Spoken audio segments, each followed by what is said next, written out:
Before the zombie outbreak, I fled to a remote island, stocked with all the supplies my mother left me, ready to hole up. I'm a mama's boy, completely dependent on my mother for food and shelter.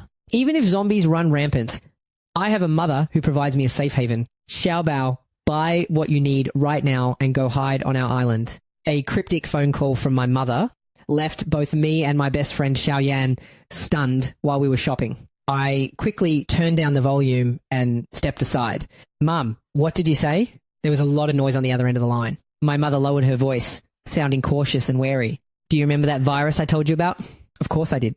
My mother is a PhD in biology who was recruited to work at the H Country National Research Institute.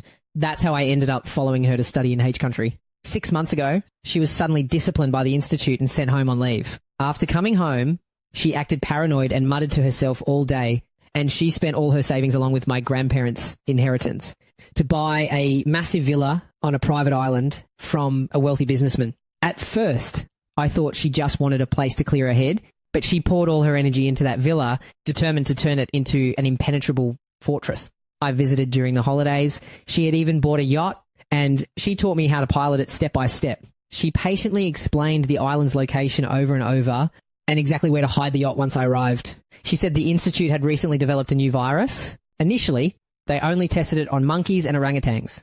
The experiments were successful, but her superiors had other plans. They suddenly and firmly insisted on human experimentation. My mother was disciplined by the institute for her firm refusal to cooperate and was sent home on leave for a few months. I didn't ask her for details, but seeing how cautious she was, I began to take the situation seriously. Go back now and hide at home. No matter what happens outside, do not come out. Lock all doors and windows. Activate maximum defense mode. Mum, what about you?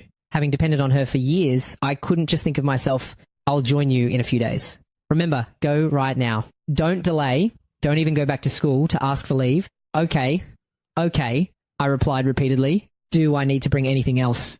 No.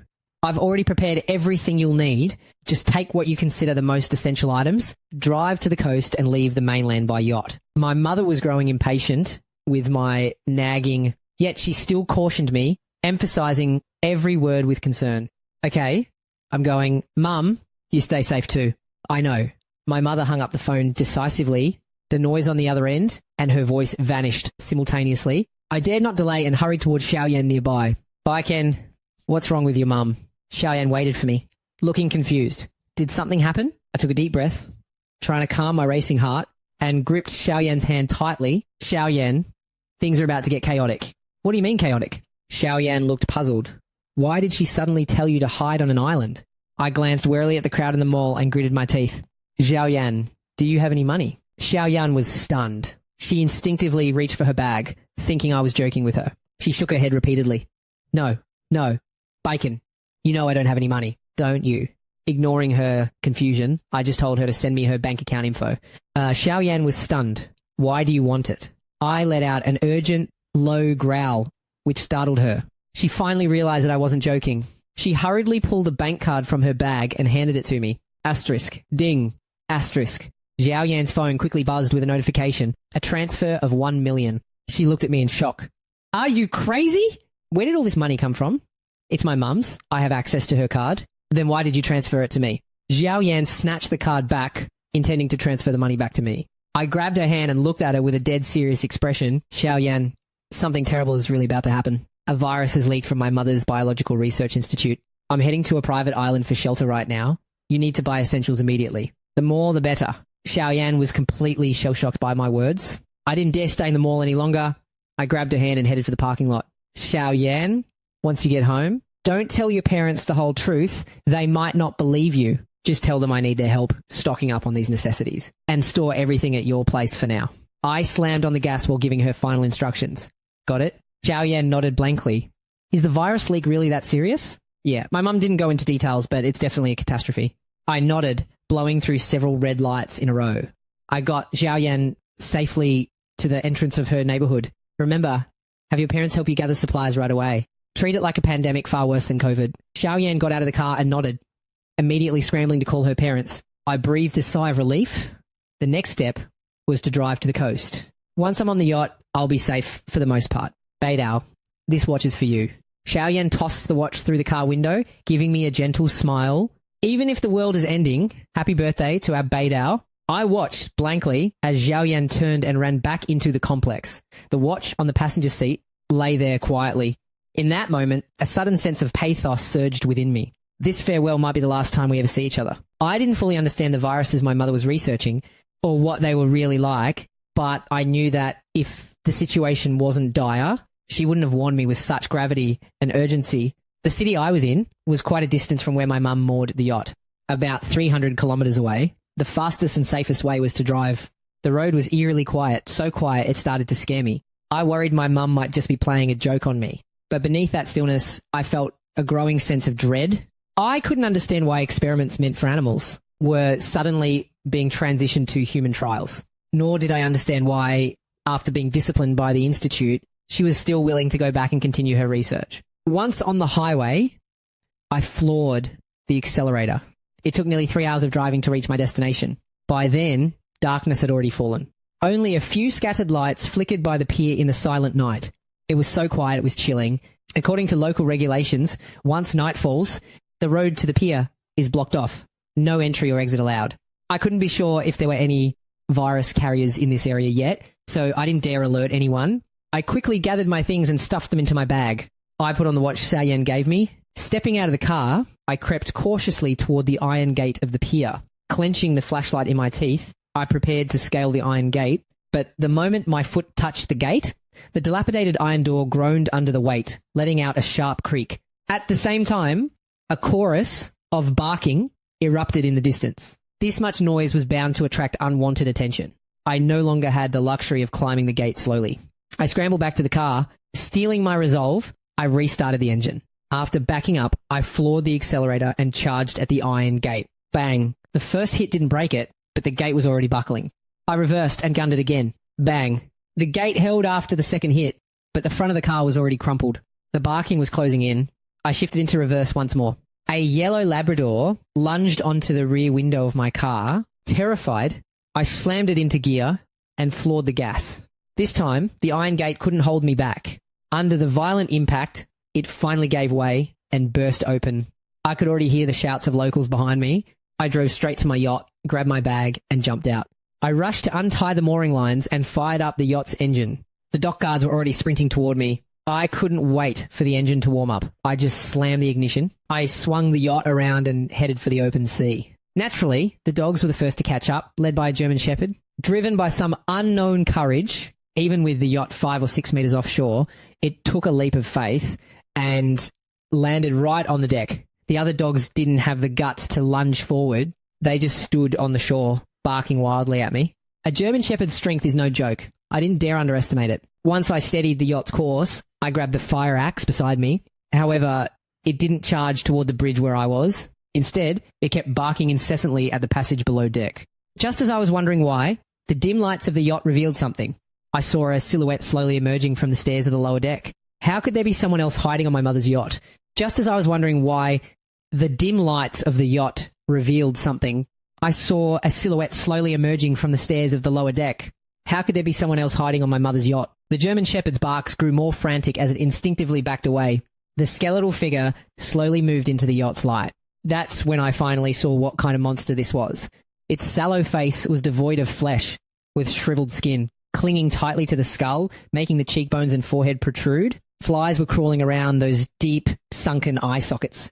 Only the upper part of its right arm remained. A tattered sleeve trailed behind, stained with an unknown black fluid. This thing could no longer be considered human. I took a sharp breath, gripping the axe as I slowly crouched down. Against the German Shepherd, I might have found the courage to fight. But facing this unknown creature, pure terror took hold. Roar. With a guttural roar, the creature lunged at the dog. The German Shepherd whimpered and scrambled across the deck. The dog was agile, and the creature couldn't catch it for the moment. That was my first clear look at the creature's face. Inside those hollow sockets were two things I couldn't identify. Rotten to the point of turning black. It looked exactly like a zombie. Recalling my mother's recent warnings, my heart sank even further. Asterisk. Thud. Asterisk. Asterisk. Yelp. Asterisk. Following a heavy thud, the German Shepherd let out a pained whimper. Moments later, they circled back to this side of the deck. Its hind leg must have been hit. It retreated. limping with the injured leg tucked in. That zombie-like creature was inching forward, cornering the dog at the edge of the deck. I can't wait any longer. If that zombie infects the dog or drives it overboard, I'll be the next to suffer. Taking a deep breath, I crept toward the door. The German Shepherd seemed to notice my presence. It whimpered toward me, then turned to bark at the zombie again, as if filled with renewed courage. The dog's frantic barking only made the zombie more agitated. With a guttural roar, it lunged at the dog.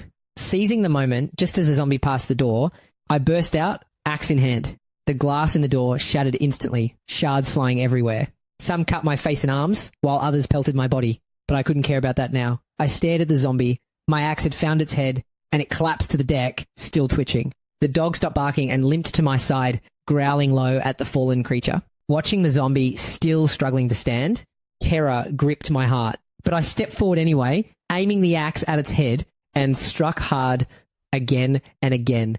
No red blood sprayed out, only a black fluid. Seeped slowly from the skull. I didn't stop until it was completely still. My strength finally gave out, and I collapsed onto the floor. The yacht continued its slow drift far away from the shore. The salty sea breeze was thick with the stench of decay. I looked at the injured German Shepherd. It whimpered softly and lay down quietly in the corner. I couldn't bring this zombie corpse back to the island. I found a hook in the storage hold below deck and snagged the zombie's body with it. I dragged it to the edge of the deck and gave it a hard kick, sending it overboard along with the hook. A trail of black fluid was left on the deck. I grabbed a washdown gun and blasted away the filth. With that done, I headed back to the cockpit. Following the coordinates my mother gave me, I steered toward the island. About 2 hours later, the island came into view. It was practically a desolate rock. Aside from the surrounding reefs, there was nowhere else to set foot. I carefully steered the yacht and located the hidden sea cave my mother mentioned. The entrance was narrow, but the cave itself was quite spacious. Unidentified vines hung over the mouth of the cave. I had no idea how my mother ever found this place. I packed some supplies from the yacht, gripped a flashlight in my teeth, shouldered my backpack, and stepped onto the jagged rocks, preparing to climb out. Woof! The German Shepherd suddenly barked at me, looking up with pleading eyes. To prevent anyone from stealing the yacht, my mother deliberately didn't build any accessible paths. To get in or out of this cave, one had to climb with extreme care. The dog, of course, wouldn't be able to get out. I glanced around. There was no food in this cave. Without fresh water, the dog wouldn't last long. Woof! It barked at me again. Shut up! I hissed, fearing its barks would alert others on the island and expose the yacht's location. Wait for me. I scrambled out of the water tunnel on all fours. Fortunately, the island hasn't been fully developed yet. Only a few households are scattered across the island. My arrival didn't attract any attention. I walked to a flatter area, emptied the contents of my bag onto the ground, and shouldered the empty pack before crawling back. Quiet. The German Shepherd was indeed still waiting for me on the deck, excitedly, wagging its tail at me. I gripped and stepped on the protruding rocks, carefully climbing back up to the side of the deck. Don't bite me, I've had my rabies shots. I pointed at the dog, pretending to look fierce. Howoo! The dog whined and circled around the deck twice. I found a good angle and jumped onto the deck, unzipped the empty pack from my bag and placed it in front of him. Get in, if you're coming with me. If you don't, I'm leaving you behind. Once the full-scale outbreak hits, I don't want to be venturing out every day. The German Shepherd tilted its head, keeping its distance, seemingly unable to understand me. I pointed at the empty pack, then outside. Get in. The dog remained motionless, staring at me. Ungrateful little thing, I muttered under my breath. I stood up to grab him, but even with a lame leg, he was still agile enough to dodge me. If you're sure you won't come, I'm not helping you again. Unwilling to waste more time with a dog, I grabbed my pack to leave. Whew! The dog barked at me again. I pulled a ham sausage from the yacht, and after several attempts to lure it over, the German Shepherd finally succumbed to the temptation of the sausage and began walking toward me, step by step. I remembered watching my grandparents catch cats and dogs when I was a kid. I aimed for the scruff of the dog's neck, grabbed it, and stuffed it straight into my backpack. Surprisingly, the German Shepherd was so focused on eating the sausage that it didn't struggle at all as I shoved it into the bag. The backpack was small, so only half of its body would fit, leaving its upper body hanging out. I struggled to hoist the dog onto my back, draping its front paws over my shoulders. Stay still. If we fall, I don't know how to swim. Having finished the sausage, the dog seemed to understand me. It just looked around without making another move. Retracing my steps, I slowly climbed out of the water cave. The moment my feet hit solid ground and began limping around, scanning the surrounding, I packed my belongings back into the bag and glanced at the dog, then turned and headed toward my asterisk. Ring, ring, asterisk. My phone suddenly rang. Xiaoyan, I answered, only to hear sobbing. Baiken, zombies, they're everywhere. I sighed. The speed of the virus outbreak in the city was beyond my imagination. I ran into one, too. Are you okay? Xiaoyan asked frantically. You weren't bitten, were you? I saw people get bitten, and it didn't take long before I'm fine. Listen, stay home with your parents. Okay. Xiaoyan sobbed softly. You be careful too. Yeah, I'll let you go for now. I'm still on the move. Holding my phone and flashlight in one hand, I pushed through the surrounding brush with the other. Okay, Xiaoyan replied meekly. Then be careful. Try not to make any sound. These zombies are sensitive to sound. If you're forced into a confrontation, aim for the head and smash it. No other vital spots will work. I've got it, Xiaoyan replied quickly. I looked back and saw that the German Shepherd had followed me at some point. It trailed me with a mix of caution and dependence. After walking for about half an hour, I finally found my mother's villa. Trust my mom to pick this. The villa is perched halfway up a mountain.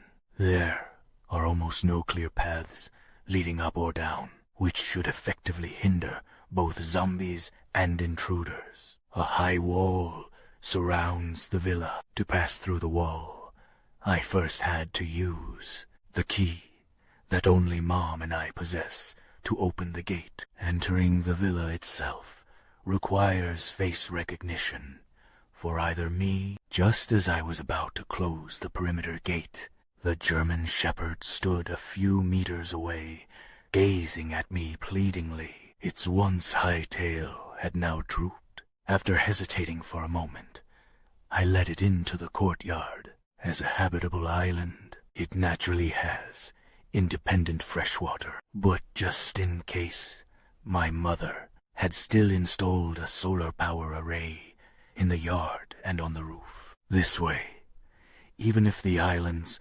main power grid fails in the future, basic electricity for my home will still be guaranteed. Following my mother's instructions, I activated the maximum defense mode as soon as I entered. I wasn't sure what all the measures in maximum defense mode were, but from what I could see, the perimeter fence was electrified, and every door and window in the house was sealed tight. After tidying up a bit, I grabbed some trauma medicine, bandages, and splints from the first aid kit. The German Shepherd was curled up quietly in the corner. Hearing me move, it only gave me a listless glance. I took out a few ham sausages and tossed them in front of it. While it was busy eating, I gently pulled its injured leg toward me. I'm no doctor. I only know the basics of first aid. I carefully felt its leg bone, which seemed slightly out of place. Back on the yacht, I didn't see how it had fended off the zombies, or how it had been injured, but fortunately, It hadn't been bitten or scratched by them. There were no open wounds. Otherwise, I'd be terrified of it mutating. I started by rubbing some medicinal liniment. It gave a couple of grumbling barks in protest before I used a splint and bandages to keep the leg steady.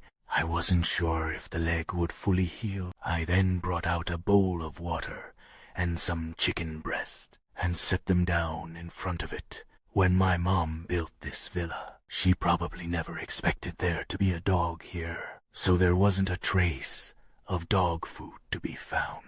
After tending to the German Shepherd, I went inside. I was just thinking about making some food when my mom suddenly called. "Xiaobao, are you home yet?" "I'm here, Mom. How are things on your end?" I quickly put down what I was doing. "I'm safe for now. I'll come find you in a couple of days.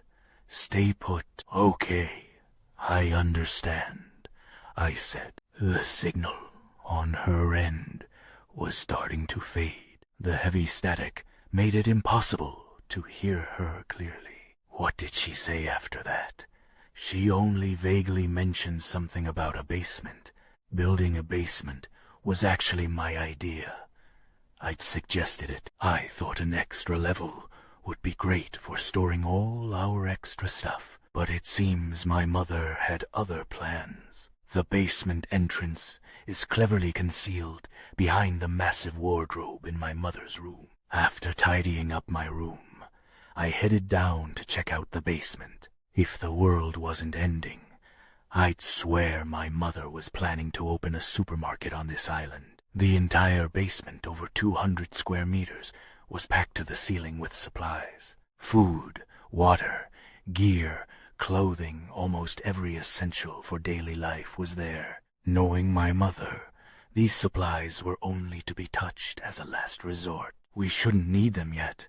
The villa upstairs is already well stocked. On the first day of the outbreak, the Country L government tried to cover up the truth. They claimed it was just a terrorist attack, even attempting to shift the blame. I checked my phone. The trending topics were flooded with news about the situation. "Bacon, you're not at school, are you?" My friend Aisha messaged me. "The school is doing a head count. Where are you? Should we check you in?" I hesitated for a second before finally replying. "Aisha, don't worry about me. I'm safe at home. Whatever you do, do not go outside. Feel free to use anything I left behind in the dorm." Aisha replied almost immediately after I sent the message. "That's a relief. Just glad you're safe." Aisha and Rayleigh are good friends of mine, both locals here. I didn't hang out with them all the time. Given the situation, I wonder if they'll be able to hold out until help arrives. Scrolling back, I saw a message from my professor asking why I skipped this morning's lecture. Given the current situation, I put down my phone and glanced out the window. It was as silent and peaceful as ever. For now, this isolated island remains perfectly safe. After a night of chaos, I'm so exhausted that my eyes are watering. The moment my head hit the pillow, I drifted off. "Xiaobao, look out!" My mother's terrified cry rang in my ears. I spun around hurriedly. Less than 3 meters away loomed a mutated zombie. My mother's scream acted like a trigger. The zombie went berserk and lunged at me. Those hollow, pitch-black eyes stared right through me, forcing me to recoil in terror. Bang! I watched as the zombie froze right in front of me. Black fluid oozed from its wound before it collapsed to the ground. "Mom." She rushed up and slapped me. "Didn't I tell you? You weren't supposed to tell anyone about this place." I stared at her in a daze, wondering when I could have possibly leaked our location. I looked back at the zombie. Somehow, it had taken on the form of Xiao Yan's father. "Where's Xiao Yan?" I asked in a trembling voice. "Bacon." Xiao Yan stepped out from behind my mother, sobbing quietly with a tear-stained face. My dad. I turned to my mother, only to see her glaring at me with pure disappointment. She took her gun and walked away. Xiaoyan and I scrambled to follow, terrified of losing sight of her. I wanted to say a few words to comfort Xiaoyan, but when I turned around, she had already vanished. "Xiaoyan!"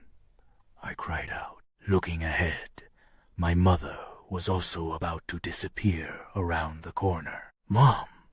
Between the missing Xiaoyan and my disappearing mother, I hesitated for a split second, then sprinted toward my mother. Just as I rounded the corner, I saw Xiaoyan's mother pouncing on my mom, pinning her to the ground. Her neck was already covered in savage bite marks. "Mom!" I snapped my eyes open, met by the sight of the crystal chandelier on the ceiling. For a moment, I was completely lost, unsure of where I was. My heart was pounding so hard it felt like it would burst out of my chest. Emptiness, confusion, and silence flooded my heart all at once. I scrambled up and looked out the window at the lush fir trees and the vast blue sea. It was so silent, as if I were completely cut off from the rest of the world. Actually, I was isolated. In that moment, the reality of the apocalypse finally sank in, and as a survivor, loneliness was inevitable. My stomach let out a low growl. Still in my pajamas, I went downstairs to fix a quick sandwich and a cup of soy milk. The German Shepherd was still being good, lying quietly in a corner of the yard. He didn't make a sound or try to wander off. "Come here," I called, opening the door and waving him over. The German Shepherd limped toward me as fast as he could, whimpering and nuzzling against my pant legs. I noticed his bowl was licked clean, so I grabbed a cooked steak from the kitchen and dropped it in and topped up his water. "Woof, quiet," I hissed, giving him a light smack on the head. "No barking. Do it again and you're going back outside." The German Shepherd seemed to understand. He let out a few dejected whimpers, then slumped down at my feet. He gave my pant leg a submissive lick. Ugh, gross. I pulled my leg away to avoid him. After that fight with the zombies, the dog reeked of a foul stench, no doubt from whatever filth he'd brushed against. After tolerating it for a moment, I gritted my teeth, found a rope, and led the dog inside the villa. The German Shepherd's paws must have stepped in something, leaving a trail of distinct black paw prints across the floor. Resigned to the task, I pulled out a large basin and filled it with warm water. I looked at the dog tied in the corner. "You stink. Come here and get a bath." The German Shepherd whined and retreated a few steps, clearly reluctant to touch the water. With no other choice, I had to manhandle him, dragging him over and hoisting him into the basin. I used my own body wash and scrubbed him through several rinses. After a quick toweling off, I let him out into the yard to dry off in the sun. Perhaps due to the poor diet at the pier, his coat was dull, and he bore several old scarred wounds. A heavy iron collar was still fastened around his neck. Still, he was lucky to have found me. After all, there was no telling what hell the pier had turned into by now. On the second day of the zombie outbreak, I used the binoculars my mother had left behind to scout the general situation of the island. There were about a dozen villas scattered across the island, spread out in different directions. However, only 5 or 6 of them seemed to be actually occupied. My closest neighbours were foreigners. The man of the house was on vacation, enjoying some private time with his mistress. Then there was an elderly couple. According to my mother, the husband was once a business tycoon from Country X. He had handed over his business to his son a few years ago to live out a quiet retirement on the island with his wife. I wasn't very familiar with the other residents. They lived on the far side of the island, quite a distance from my house, so I didn't need to worry about them for now. Online videos and discussions about people being hunted by zombies were multiplying. Some are even live streaming what the zombies actually look like. As panic spreads, more and more autonomous regions are falling. Amidst the zombie onslaught, Many are attempting to flee the besieged cities. Prices for plane, boat, and bus tickets have skyrocketed overnight.